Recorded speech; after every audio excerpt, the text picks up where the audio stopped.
in a nutshell, is the problem we're facing as you see it when it comes to oil and gas production? Well, setting aside production and distribution, let's just first acknowledge a couple of things. One, we have a crisis, a global crisis in Ukraine, and we have what I refer to as big energy politics at play. This has been part of Putin's strategy going back many years, but he's certainly trying to pull that lever in regards to the energy leverage he has over Europe as it relates to oil and gas. Our decision to ban Russian oil imports is only going to, I think, shake up global markets even worse. So we're already nearing $5. I think we're going higher. So that's the crisis we have right now. On top of inflation, which I think grows out of bipartisan COVID relief action in 2020. We spent trillions of dollars responding to that pandemic. The Fed put a lot of money into the economy trying to keep that alive. I voted against the American Rescue Plan and Build Back Better in part because I agreed with some Republicans and people like Senator Manchin that inflation is a real concern, and it was starting, I think, this summer and getting progressively worse through the fall. But when you throw in this crisis in Ukraine now, it's proving to be a really troublesome recipe, and prices are out of control. They're already bad going into the winter. They're very bad right now and likely to get worse. Your proposal, and you and some other members of Congress are asking the president to do several things. The first would be what's prong number one? I'll let you describe it. I think that the most important part of the letter is actually the last thing we asked him to do, which is use his position in the White House as the President of the United States to be positive in searching for solutions with the energy industries. Oil and gas, renewable energy, the distributors. I think he should call everyone into the White House and say, we need to have an energy summit right here and now.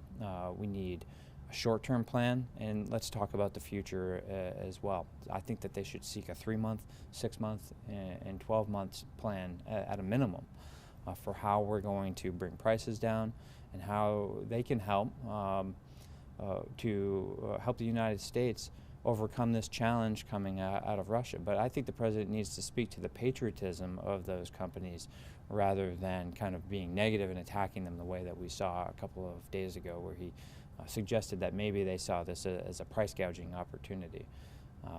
I don't think that's the right kind of leadership that we need right now. So the letter, I said, basically, bring them in. Let's be partners, right, for the good of the country. I think probably in the short term, the most important thing that they can do is send signals not only to those oil companies but to their investors that they have a partner in the United States government with a common goal, that they can bring some certainty in demand. I think that what I am hearing is that a lot of these companies are hesitant to make investments today that could help us 3 months or 6 months or 12 months down the road, because if this emergency goes away, if prices come down, they feel like they'll be caught holding the bag of holding those investments with plunging demand. So the government can bring some certainty on the demand front by entering into contracts to say we're going to commit to 3 years or 5 years of purchases to the Strategic Petroleum Reserve, which most people are familiar sometimes, presidents. We always talk about borrowing from it. And you always do big releases, but no one ever talks about, well, where do we get that oil? Well, that's just a government contract, a government commitment to buy oil. And I think better to buy it from domestic producers than international. And second, we're talking about the Defense Production Act. What does that mean? How would that help? Yep. Hey, everyone's familiar from COVID. President Trump used that. Congress passed that law many years ago. It gives the president a lot of latitude and a lot of flexibility to act very quickly, which this moment calls for. We know that from a fracking perspective, there's not enough sand, the type of high-quality sand that they need for that process. There's a supply chain problem related to steel pipes. and there's a lot of other bottlenecks out there in our supply chain. We all know that. It's part of what's driving our inflationary problems as well. So with the DPA, the president can prioritize sales to get them the materials and supplies to the oil producers that they need in order to ramp up production. So if they're saying we can't ramp up production because of supply chain issues, the White House has the authority. The president has that Defense Production Act that Congress gave to him. He can say, we can force companies to sell and prioritize sales to you and do everything we can, essentially move heaven and earth as best as the United States government is capable of to work with you to get you what you need. They can also do government-backed financing, low-interest loans. If investors are hesitant to make these investments in refineries or in new wells and other materials, the government could step in and offer very competitive financing packages as well. Mm-hmm. So obviously it just come out this morning, any signals from the administration of receptiveness to any of this? Well, I think it was just in the last couple of days that the Energy Secretary went to a conference of oil and gas producers, and she said, we're on a war footing. We're asking you to step up production. So I think that they're there. Now, whether or not they've thought about using the Defense Production Act or thought about long-term commitments to purchasing oil from these folks, I don't know. But we're going to continue to press, and I hope more people will give it a real look. I'm not an energy expert, right? I'm just trying to throw some ideas out there that I think are productive. People should be looking for solutions, and that's, like I said, the most important part of what we're asking of the president is to be a leader here. Let's shift gears for a second. The war in Ukraine has entered its third week now, and things are getting worse, not better. And calls from President Zelensky are increasing for a no-fly zone over their country. Where do you stand on that? Well, I am a member of the Armed Services Committee, going on into my fourth year on that committee now. I served in 2 wars in Afghanistan and Iraq, and was on the ground as an infantryman. So those 2 things combined, I take these types of decisions very seriously. There's nothing more important I ever consider in Congress than putting potentially our young men and women in uniform into harm's way. And I'm very hesitant to do it. In fact, when I looked at the decision to come out of Afghanistan, I actually came out in support of President Trump because I felt like we had gone there. I joined after 9/11 in response to that attack on our homeland. We went there to get Osama bin Laden and Al-Qaeda, and we had gotten that part of the mission done. I wanted to see Afghanistan be successful, but when I looked at their government, which continued to be riddled with corruption, the many failures of the nation-building effort there, I didn't think it was worth losing any more American lives. And so, time to bring them home. Wasn't happy with the way that it happened, but ultimately, I thought the right decision under 2 administrations to get us out of there. That's not the question you asked, but I just wanted you to have a sense of how I go into thinking about Ukraine. I don't think that it has risen to the level yet, nor do I want it to get there, where I would want us to consider getting directly involved. But we are very involved. Let's be honest about that. We have sent Stingers and Javelins, these are, anti-armor armaments, and a lot of other munitions to the Ukrainian government, and we have been for years, under multiple administrations. The Obama, Trump, and Biden administrations are now in that situation.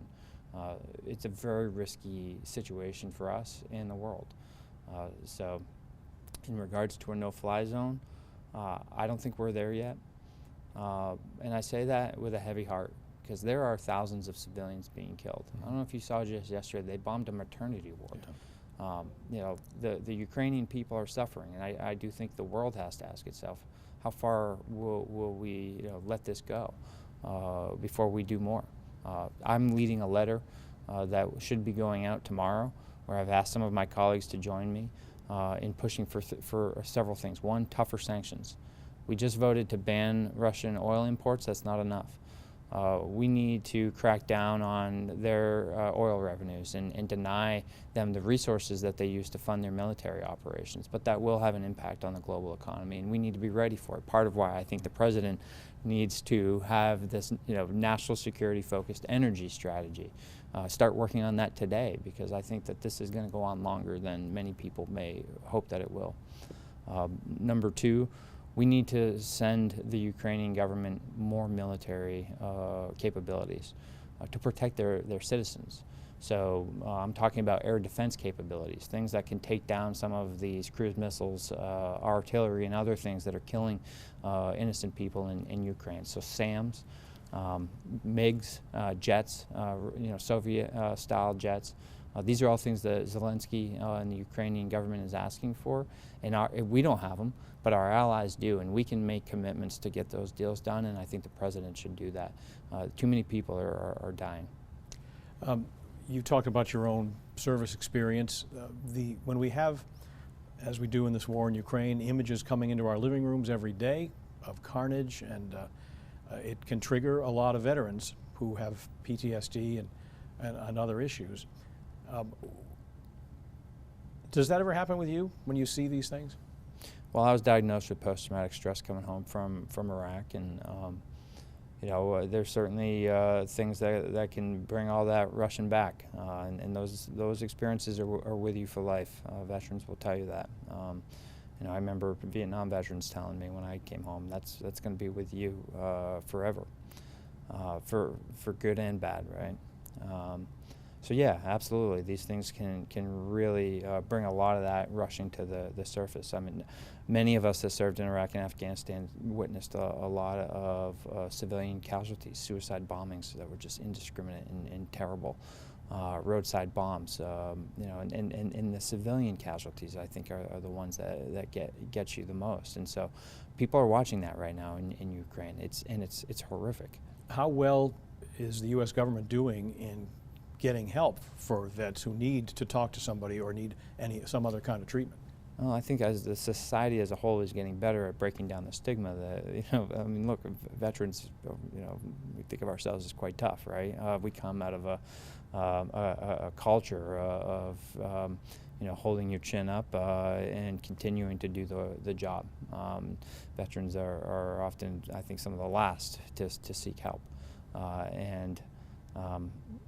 but when I got out in 2006, there was still a lot of stigma around it. So there's been a lot of work done to push back against that, and I think that's commendable. But you got to get the word out about what's actually available. And when someone is in a place where they're willing to pick up the phone and call a friend or a resource line or a colleague or the VA, man, you better be responsive. Because what I fear most still today is that when someone reaches out, the response isn't fast enough. That's when we really run into trouble. And so I don't know that we're doing enough there. I mean, just recently, under the Trump administration, myself and the delegation worked together to get approved inpatient care beds for veterans in crisis with mental health and substance use struggles going on. We didn't have that here in Maine, not one bed in the VA healthcare system. So they're going to be bringing those online hopefully in the next year. But man, we need them right now. And we have actually, the withdrawal in Afghanistan also, I think, caused a real spike in that for a lot of veterans. I can imagine. Congressman, thank you. Appreciate it. Thank you. Well, hope you have a peaceful weekend.